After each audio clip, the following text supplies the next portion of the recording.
De volta com o Educador em Entrevista, vamos falar um pouquinho agora do livro Se Vira, Você Não é Quadrado, na companhia do autor, o Sérgio Damião Lopes. Sérgio, gratidão pela participação conosco, boa tarde.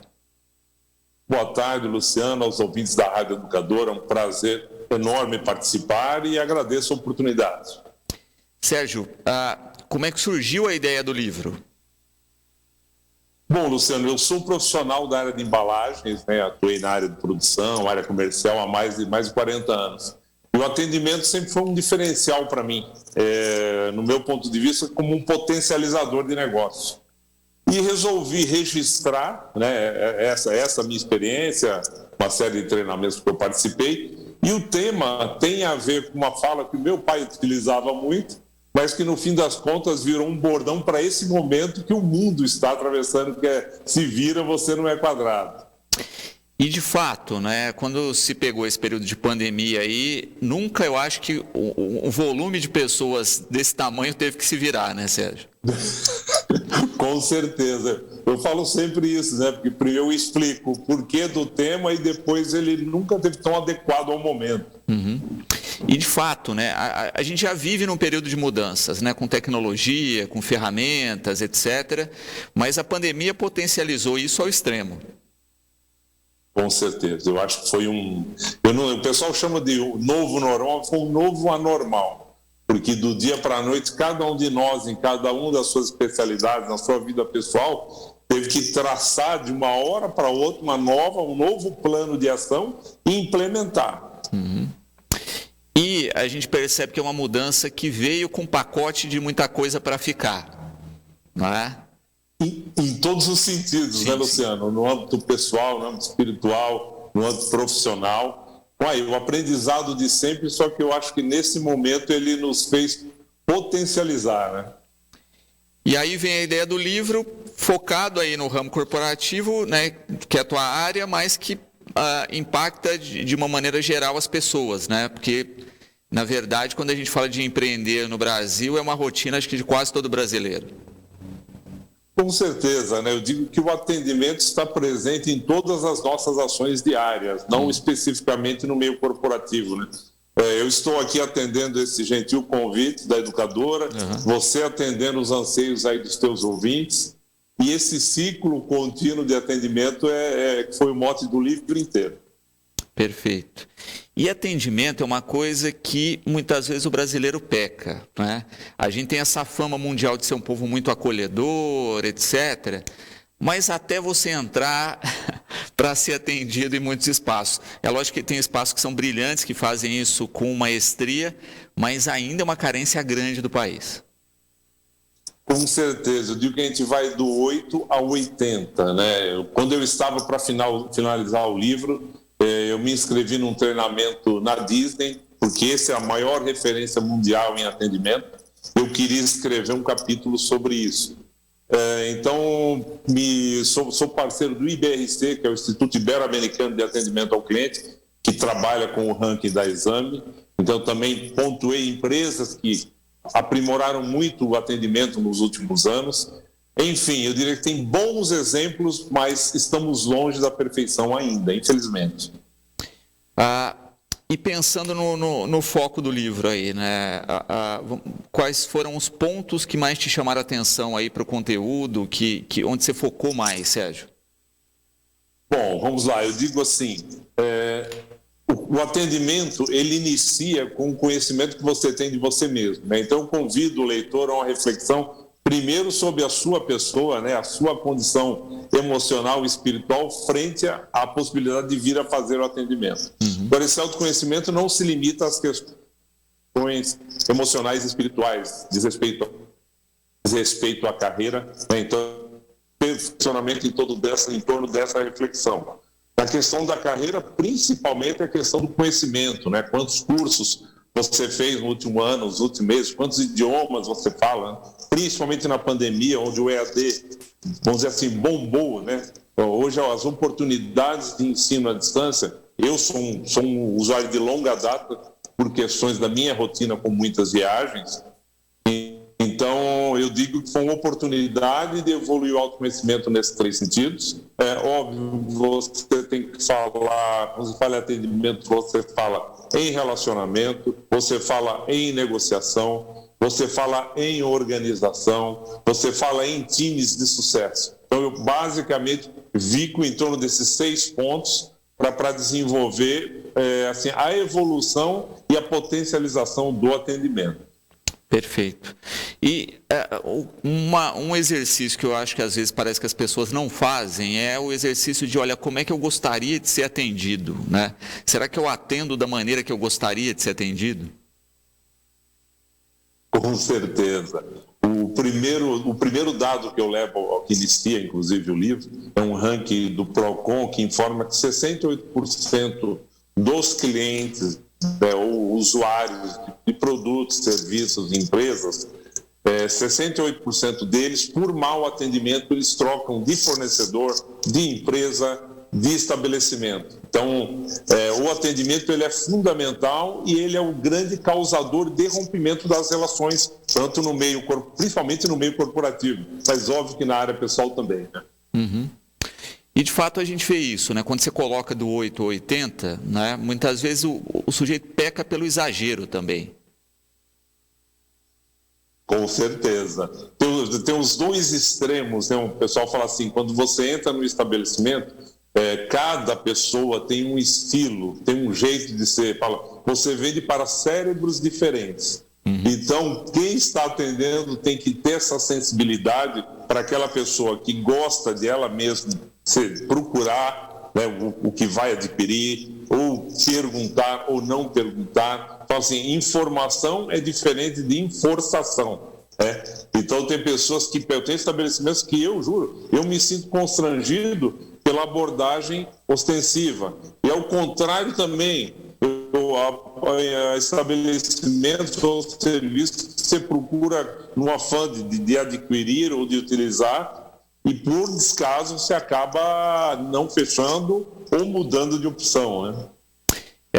A gente teve uma inovação em vários estabelecimentos, que é a questão até das cores, né? O sujeito entra na loja, pega a sacolinha ou a cestinha de determinada cor, que é assim, olha, não, vou me resolver sozinho ou não, quero ser atendido, né? Parece uma coisa simples, mas muda toda a logística.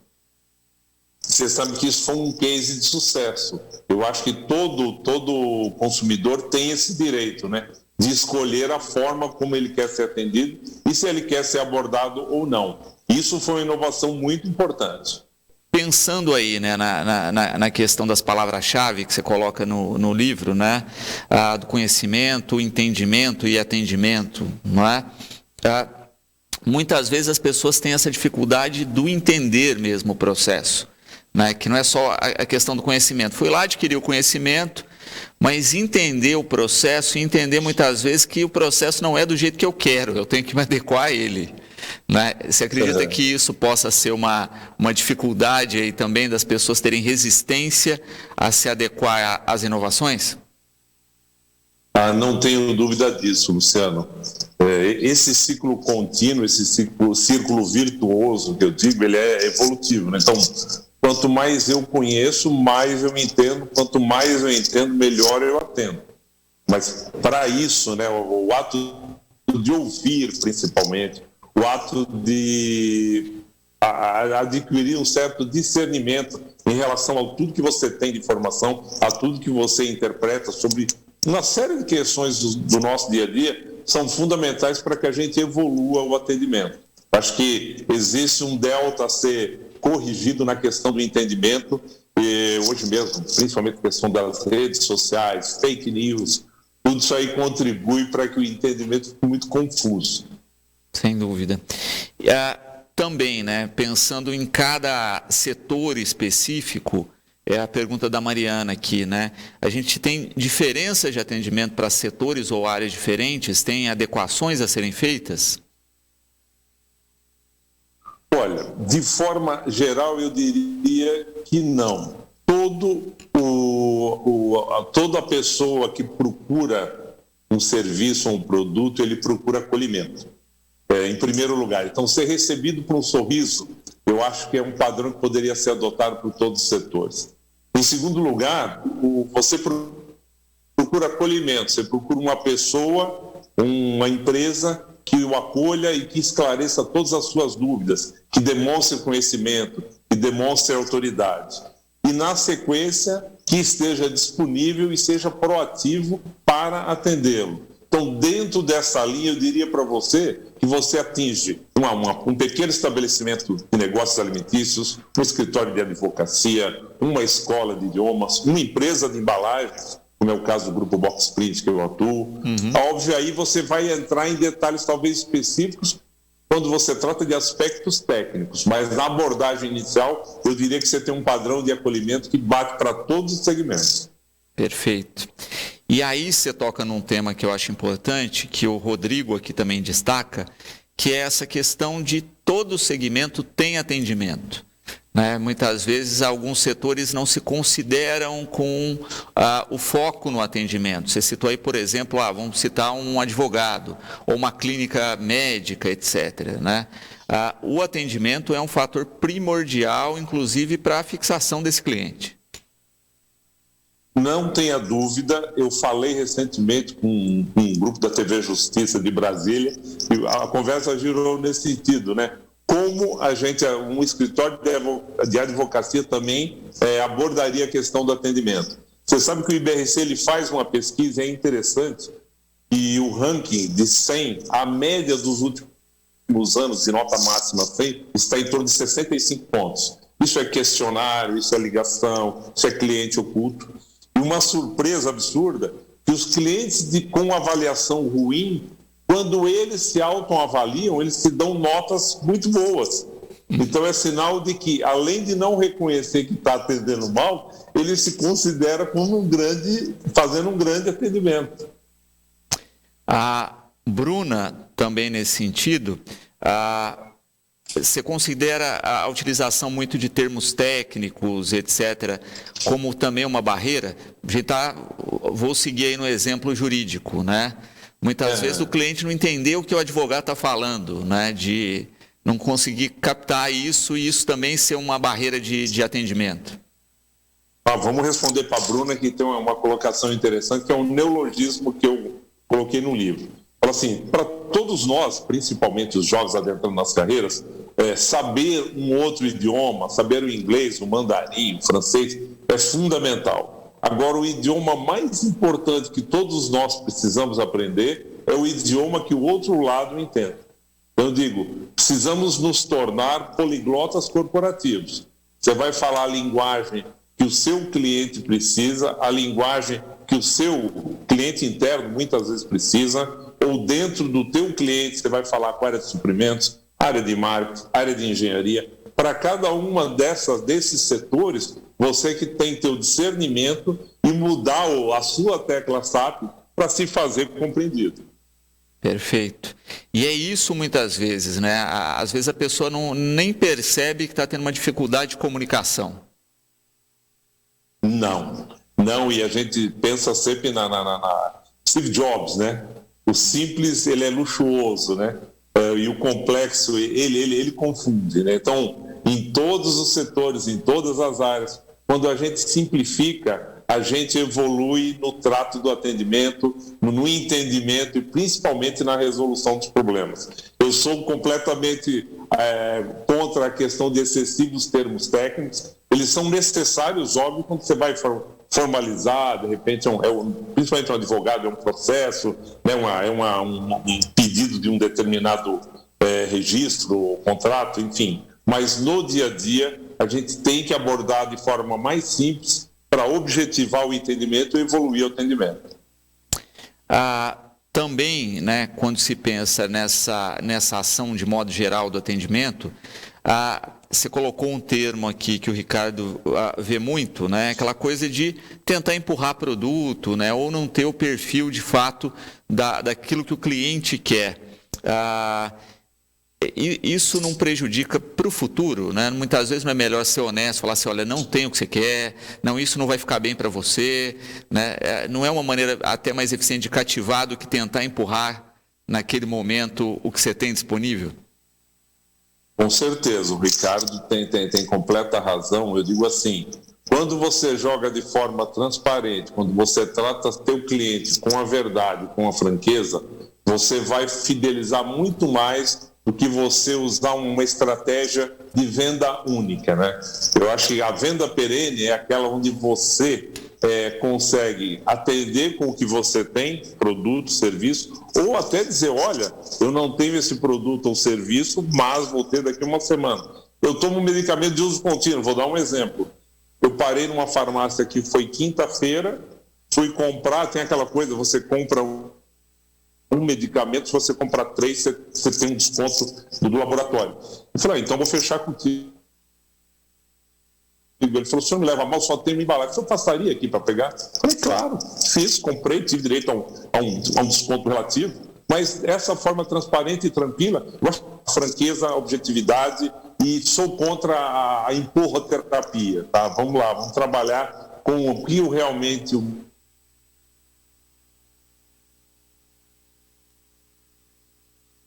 longeva, torne longeva.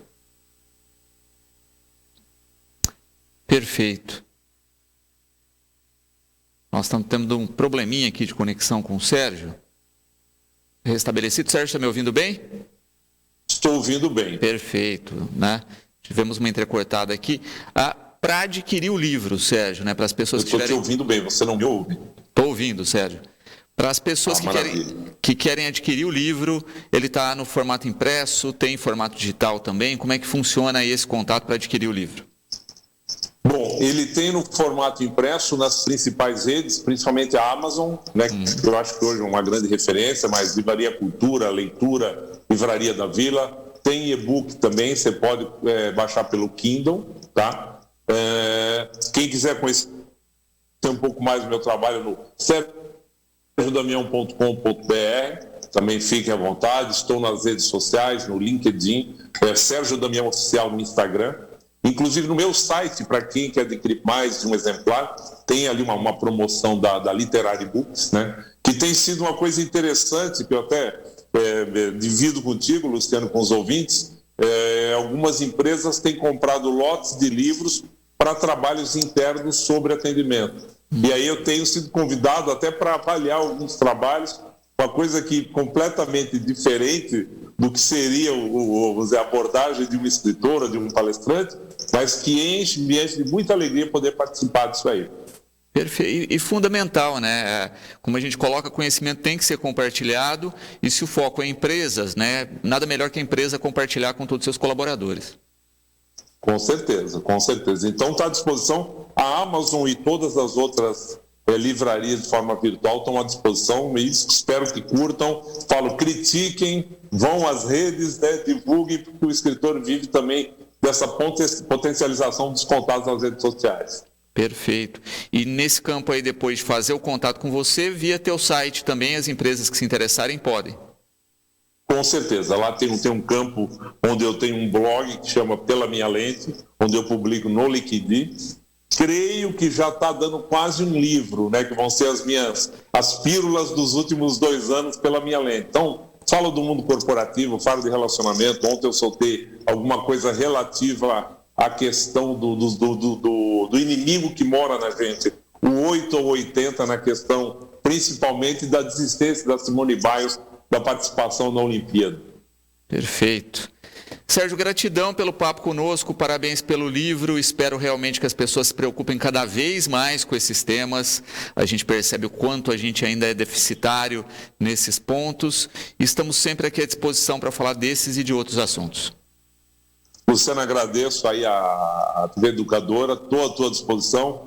Eu digo sempre, atender bem nos faz melhores, tanto no aspecto corporativo como no aspecto pessoal, que a gente trabalhe sempre para evoluir. O livro tem esse objetivo, potencializar o bom atendimento no âmbito pessoal e profissional. Muito obrigado pelo convite, estou à tua disposição. Vindo para São Paulo, é meu convidado por um café aqui, ou em Itapevi ou em Alphaville. Maravilha.